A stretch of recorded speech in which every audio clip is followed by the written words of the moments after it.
8h37, deux actualités qui se télescopent ce matin. Évidemment, nous allons revenir sur le match de l'équipe de France, la qualification pour les quarts de finale de la Coupe du Monde face à l'Allemagne.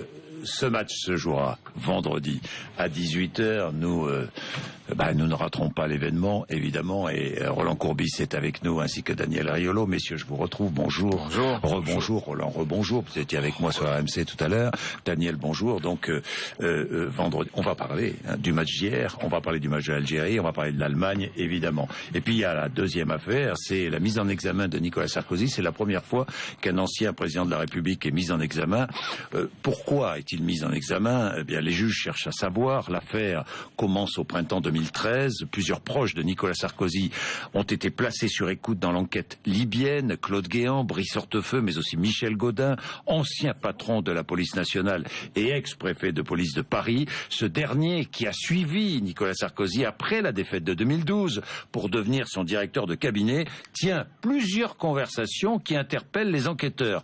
Il semble notamment vouloir en vain se renseigner sur l'enquête libyenne auprès du patron du renseignement intérieur. Alors les juges décident de placer l'ex-président de la République sur écoute à l'époque, notamment le téléphone qu'il utilise sous l'identité d'emprunt de Paul Bismuth pour converser avec son avocat Maître Herzog. Or, des échanges entre les deux hommes peuvent laisser croire, je dis bien peuvent laisser croire, qu'ils ont cherché à obtenir des informations auprès de Gilbert Azibert. Gilbert Azibert qui est un haut magistrat puisqu'il est à la Cour de cassation. Bien, voilà résumé en quelque sorte l'affaire, mais nous sommes avec Sarah Lou Cohen qui est devant l'endroit où se trouve actuellement Nicolas Sarkozy. Sarah Lou Cohen, quelles sont les dernières informations que vous avez en votre possession? Dites-moi. Eh bien déjà, Nicolas Sarkozy a été placé en garde à vue, ce qui est totalement inédit pour un ancien président de la République. C'est bien la première fois qu'un ancien chef de l'État est placé sous ce statut. Ça veut dire quoi? Eh bien que les enquêteurs qui travaillent sur cette information judiciaire ouverte au printemps, vous l'avez dit, pour violation du secret de l'instruction et trafic d'influence, vont pouvoir l'entendre au moins jusqu'à 24 heures. Et puis, ça pourra être renouvelé. Donc, il pourrait rester ici pendant 2 jours, Nicolas Sarkozy, interrogé effectivement sur ses soupçons de trafic d'influence. Vous l'avez bien résumé, il s'agit effectivement de savoir s'il a cherché à travers son avocat à obtenir des informations sur le dossier Bettencourt qui était examiné par la Cour de cassation, dossier Bettencourt dans lequel il fut un temps mis en cause. Il est donc interrogé ici sous le régime de la garde à vue. Il pourrait être confronté avec son avocat qui est toujours entendu ici à l'Office central anticorruption de la police judiciaire. Bien, garde à vue donc, j'ai dit mise en examen évidemment tout à l'heure, erreur, c'est garde à vue pour l'instant pour Nicolas Sarkozy. Nous verrons s'il y aura, nous verrons s'il y a confrontation ou pas, Sarah Lou Cohen, tout à l'heure. Et quel peut être d'ailleurs son avenir judiciaire là dans l'immédiat, Nicolas Sarkozy? Eh bien, vous le disiez, la première étape, en fait, c'est la garde à vue. Et après, à l'issue de ces auditions, donc devant les policiers, oui, les juges, les 2 juges d'instruction vont lire les PV d'audition, les procès-verbaux, et décider ou pas s'il faut qu'ils soient déférés et donc, à l'issue, éventuellement être mis en examen. Alors là, puisqu'il apparaîtrait comme le bénéficiaire de ce trafic d'influence, on peut plutôt imaginer un recel de trafic d'influence, puisqu'il serait le bénéficiaire et non pas l'acteur de ce système présumé de trafic. Bon, la garde à vue qui peut durer combien de temps, Sarah Lou Cohen? Elle peut durer dans les faits jusqu'à 48 heures. Je vous rappelle que son avocat, Thierry Herzog, est entendu depuis hier, donc au-delà de 24 heures. Ça peut durer jusqu'à 48 heures pour des faits qualifiés de trafic d'influence et de violation du secret de l'instruction. Bien, merci Sarah Lou Cohen. On vous retrouve. Si vous avez des informations, vous n'hésitez pas à nous interrompre.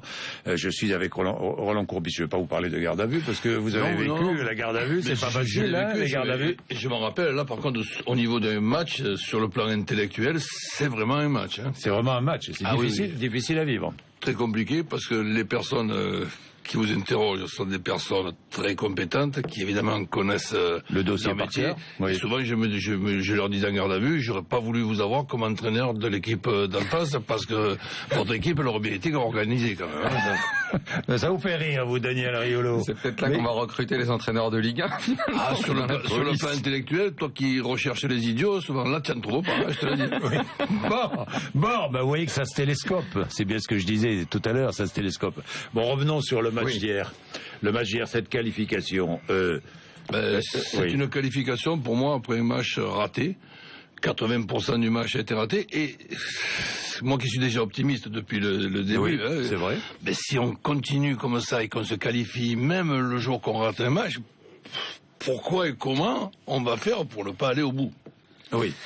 D'autant plus que nous avons été encore une fois servis. Je ne sais pas si c'est de la chance, je ne sais pas si... Mais attendez, Evra doit être expulsé. Que expulsé surtout pénalty. Pénalty, ça c'est évident. Matuidi peut être expulsé. Il y a un but nigérian. On va dire, les faits de jeu sont en faveur de l'équipe de France. Maintenant, sur le niveau, on remarque que finalement la France avance un peu à l'image de la façon dont avance le Brésil, c'est-à-dire sans être toujours brillant. Je même presque envie de dire que la France l'est un peu plus que le Brésil. On a vu les Pays-Bas aussi qui sont sortis très difficilement contre le Mexique. C'est pas une Coupe du Monde qui s'analyse. D'ailleurs, je me demande là, cette Coupe du Monde, elle va nous mettre au chômage dans pas longtemps, Roland. Les experts, ceux qui cherchent à analyser le football, parce que le match Allemagne-Algérie l'a encore montré hier, parce que rien ne semble totalement rationnel. Il y a énormément de prise de risque sur le terrain, il n'y a pas tellement de schéma tactique, ils explosent tous assez vite. On se dit telle équipe présente plus de qualité et puis finalement non, la France présentait a priori plus de qualité que le Nigeria, comme l'a dit Roland, pendant 70 minutes, la France n'a pas joué. La France n'a pas joué. Un exemple, Daniel, qui pour moi résume beaucoup de choses. Je veux pas dire que l'affaire d'avant nous a pris du temps, mais je regarde le cas Pogba et je regarde le cas Deschamps. Depuis le début, on peut m'entendre dire que Didier a retrouvé la forme, ce qui est vrai. Il a retrouvé la forme dans le match retour contre l'Ukraine. Et retrouver la forme, c'est arriver, avec sa compétence et son expérience, à maîtriser certains événements. Et hier, le meilleur homme est celui qui, disons, nous fait pratiquement gagner, il s'appelle Pogba. Mais la gestion de Pogba, et ce mot à la mode actuellement, le management de Pogba, la mise en retrait de Pogba dans un match où personne y pense, qui permet à Pogba peut-être de se remettre un petit peu les pieds sur terre. Mais ça, le match de Pogba, c'est Pogba, évidemment. Mais la gestion de Pogba, c'est Didier. C'est Didier. Et ça fait partie. On est là. Comme vous disiez, parfois, cette équipe de France semble avoir beaucoup de réussite, de chance. Oui, mais il y a déjà toute une partie du travail qui est le management humain, qui est la façon dont Deschamps coach ce groupe, qui ça n'en est pas du tout. Ça, c'est véritablement à mettre à son crédit. C'est exactement comme pour ceux qui éventuellement connaissent et jouent au poker, c'est toute une partie du jeu, vous le faites comme il faut et vous faites basculer les événements votre côté parce que vous influez sur ces événements. Et ça, c'est vrai parce que je le répète, hier, les faits de jeu sont en faveur des Bleus. Oui. Et excusez-moi Daniel, quand ça va. Parce que je ne sais pas ce qui va se passer contre l'Allemagne. Mais l'Allemagne qui a bien été essorée par les Algériens. Si nous battons les Allemands, ça sera évidemment grâce à nous, ça sera grâce aux joueurs, ça sera grâce à l'Algérie qui les aura usés. Mais on remerciera quand même les Algériens de nous avoir bien fatigués les Allemands pour bien nous les préparer pour ces quarts. Formidable d'ailleurs cette équipe d'Algérie hier. Formidable. C'est plus que surprenant. Formidable. Tous, mais même collectivement. C'était une énorme surprise de voir l'Algérie inquiéter à ce point l'Allemagne parce que vous prenez quand même ces deux équipes. D'un côté, vous avez des stars internationales, des gens qui évoluent dans l'un des plus grands clubs du monde qui est le Bayern Munich, et de l'autre côté vous avez des joueurs qui proposent, Fegouli, vous l'avez signalé, lui il joue, c'est vrai, il joue à Lens dans un grand club européen, mais pas du niveau du Bayern. Pour le reste, il y a quand même des joueurs peu connus, des joueurs qui jouent, quand vous voyez Mostefa, Medjani qui jouent dans des petits clubs en France. Chacun était au sommet de ses possibilités. Les petits clubs, ils ont élevé leur niveau de façon déconcertante. Élever leur niveau aussi, mais dans ce que prépare Vaïd hier, c'est-à-dire chose que personne ne s'attendait, aller chercher et presser les Allemands chez eux pour démontrer que leur première passe dans la première zone de construction, elle peut être... Ça peut donner des indications à Deschamps. Et la France doit faire ça. Mais on peut pas le faire malheureusement 90 minutes, mais quelquefois sûr et certain.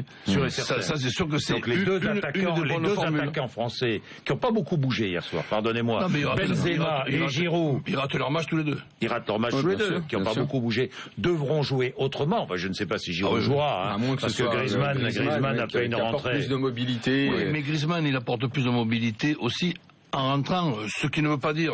Oui, parce que Giroud a aussi fait un travail de sape assez important avant. Est-ce qu'en démarrant hier, il fait les mêmes 25 dernières minutes? Je ne sais pas, parce que chaque fois qu'il joue, celui-là, il est dangereux. Oui. En tout cas, la France obtient beaucoup sur ce match d'hier avec très peu.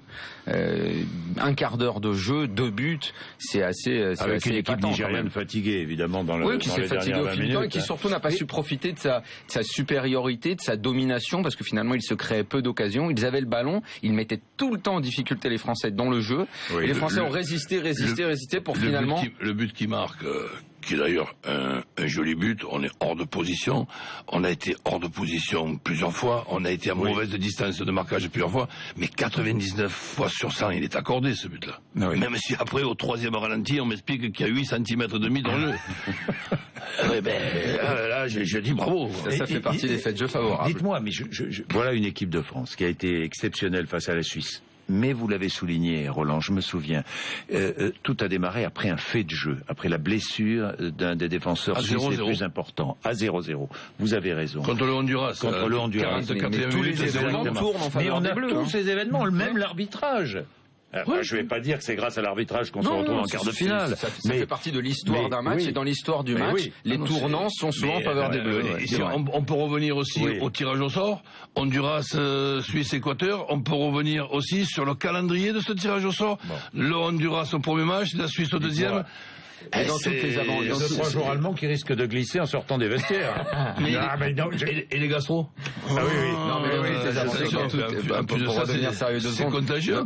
Dans toutes les aventures sportives qui vont loin, c'est une alchimie entre ce qui semble être de la réussite et qui en est effectivement, mais le travail qui permet de faire basculer les événements, c'est vrai. Parce qu'attention, les Allemands aussi ils écoutent BFM et Jean-Jacques Bourdin. Et donc avec ceux qui viennent d'entendre là, ils vont dire on rencontre cette équipe-là, mais psychologiquement on prend l'ascendant. Parce que c'est vrai que d'un point de vue quand même du foot, l'Allemagne va proposer plus. L'Allemagne est meilleure, comme elle était meilleure hier soir, parce qu'ils ont combien d'occasions, combien de miracles a fait le gardien algérien. Je pense que contre la France, il est capable de se baisser et de prendre un but entre les jambes. Et pourtant, il a l'air d'être imbattable, celui-là. Oui. Celui qui m'a un peu déçu hier soir, c'est Matuidi. Est-ce qu'il est fatigué? Disons qu'il pourrait l'être. Sans qu'on lui jette la pierre. Là où on le voit qu'il est fatigué, Jean-Jacques, c'est pas seulement sur un plan physique. On voit qu'il est fatigué nerveusement et qu'il a besoin là, vite de récupérer. Parce que la faute qu'il fait, la deuxième faute, qui normalement doit lui donner le carton rouge, il ne doit pas la faire. Et ça ne peut être fait que par un joueur qui est... À mon avis, c'est pas forcément dû à la fatigue, c'est dû à la nervosité. À ce moment-là, les Français sont très nerveux. Ils maîtrisent difficilement les événements. On le voit, mais je crois malgré tout, au vu de la fin de la rencontre, je trouve que ces Français sont très bien préparés, que physiquement je les trouve frais, ce qu'ils dégagent, ils dégagent beaucoup de fraîcheur. Et la fraîcheur, tu vas la trouver parce que face aux Allemands qui vont être émoussés par leur match, et ce sera un atout. On reste dans le match, même si on vient de parler du but et tout. Par cette ambiance qu'il y a, par cette camaraderie qu'il y a, tu le vois dans certains trucs, chacun aide de l'autre. Un peu décevant Cabaye aussi, malgré le tir magnifique qu'il fait. Valbuena qui fait son match. À l'image de Valbuena qui fait son match. Toute l'équipe a été plutôt décevante pendant 60 minutes. Loris qui fait les 2 arrêts qu'il faut au moment où il faut. Oui, exactement. Derrière, Evra un peu en difficulté. Sur son côté. Debuchy, pas terrible non plus. Franchement, pas terrible non plus. C'est ce que je vous disais tout à l'heure. Elle a obtenu beaucoup avec très peu, cette équipe de France hier. Elle a obtenu une qualification pour les quarts en faisant peu. En étant moyen, tu as un quart de finale. T'imagines quand on va. Ça veut dire qu'elle va jouer l'Allemagne. Ça reste rationnel malgré tout. Je veux bien qu'il y ait une partie d'irrationnel et qu'on dit tous les éléments. Mais contre l'Allemagne, ça pourra pas passer avec un match comme ça. Attendez, en 98, on n'était pas terrible. Moi, je me souviens contre le Paraguay, on n'était pas exceptionnel. On gagne miraculeusement contre le Paraguay. Contre l'Italie, le match est très ennuyeux. Ça va jusqu'au péno à 0-0, c'est très ennuyeux. Mais même au péno, c'est nous Français qu'on rate le premier. Albertini qui en rate jamais, il rate le sien. C'est vrai. Oui, non, c'est vrai. Alors là, Roland, il est dans une matinée complètement. Quoi ? Pourquoi tu vas m'enlever de la tête les 2 buts de Thuram dans un du gauche? Tu t'imagines si avant un match, je te dis bon voilà, ce soir pour gagner le match et pour aller à la finale, il faut qu'il y ait 2 buts de Thuram. Je dis bon allez, ça va, je rentre. Et non, il y a 2 buts de Thuram. Et d'ailleurs, Sako, ça a été le Thuram. On va pas tarder à monter une roulotte de magie noire ou bientôt il va lire les cartes. Là, il est en plein dedans. Là, il y croit de plus en plus. Par moment. Oui, par moment. L'irrationnel prend le dessus. Depuis les 2 buts de Sako au match retour, alors qu'il ne doit peut-être pas jouer ce match-là s'il n'y a pas l'expulsion de Koscielny. Là, je parle pas de magie, etc. Mais c'est vrai qu'il y a des choses, qui sont un petit peu troubles, mais je crois. C'est un peu bizarre. Mais je suis beaucoup plus rationnel que Roland. Je crois que les événements on fait en sorte que ça tourne de son côté. L'Allemagne. On n'a pas joué l'Allemagne en match officiel depuis 1986. Exactement. Depuis 1986. L'Allemagne, regardons un petit peu le parcours rapidement. Ils battent le Portugal, qui est l'équipe la plus décevante avec l'Espagne de ce championnat. Ils font match nul contre le Ghana et ils battent péniblement les États-Unis. À chaque fois, ils jouent bien. Oui, ils jouent bien. À un moment, le jeu fait la différence. N'oublie pas que le jeu fait penser sur le match d'hier. Mais il joue bien encore. La première période, il joue mal, mais la seconde période et la prolongation, ils sont très loin au-dessus. En première mi-temps. Oui, mais vous voyez, ce match contre le Portugal, il faut bien s'en souvenir. C'est ça qu'est capable aussi de faire l'Allemagne. C'est que, avec leur jeu, quand même, qui est très posé, qui est très élaboré, si ça passe rapidement, ça peut faire très très mal. Vous vous en remettez pas. Ils vous mettent une claque, 2 claques. Après, il faudra autre chose que de la réussite pour remonter. Plus longtemps les Bleus tiendront le 0-0 ou donneront l'impression de faire le match, mieux ce sera pour les Bleus. Mais si les Allemands font la différence rapidement, vous revenez pas sur eux. Je vois ce que tu veux dire. Bon, même si on le dit. Il va mettre beaucoup de sérieux plus que de sérieux. Même si on le dit. Du sérieux, de la rigueur tactique surtout. Même si on le dit dans beaucoup de matchs. L'ouverture du score est importante. Avec les Allemands, ça change tout. Mais contre les Allemands, elle est encore plus importante. Une ouverture du score des Allemands. Va les chercher après les espaces que tu vas leur laisser. Ça veut dire qu'on va s'ennuyer, quoi. La rigueur tactique. Mais Deschamps est fort dans ce domaine. Parce que moi, je vois cette Coupe du Monde qui est quand même assez exceptionnelle. Elle est exceptionnelle aussi pour tout le monde, y compris pour le football. Et pour la folie qu'il y a dans les matchs. Déjà, on assiste à des beaux matchs. On assiste à beaucoup de buts et même les matchs moyens, Grèce, Costa Rica. Il y a des t'es passionné parce que le côté suspense, l'autre il se fait expulser. Il joue les égalisation de la Grèce, ils croyaient qu'ils ont fait le plus dur. Ils n'arrivent pas à faire la différence aux prolongations et les autres ils gagnent. Le Costa Rica gagne au tir au but. Même les matchs moyens avec le suspense, ça fait de beaux matchs. Vrai. Non mais c'est vrai. Donc, on assiste vraiment à une belle Coupe du Monde. Une belle Coupe du Monde. Eh bien, messieurs, merci. Merci. Il est 8h55. Vous allez poursuivre, évidemment, sur BFM TV, sur RMC. Vous le savez, notre groupe est le groupe qui vous fait vivre le mieux cette Coupe du Monde. Merci d'ailleurs de nous accompagner. Je sais que vous êtes extrêmement nombreux. Nous allons revenir aussi sur la garde à vue de Nicolas Sarkozy dans les infos, à la fois sur BFM TV et sur RMC. Il est 8h55.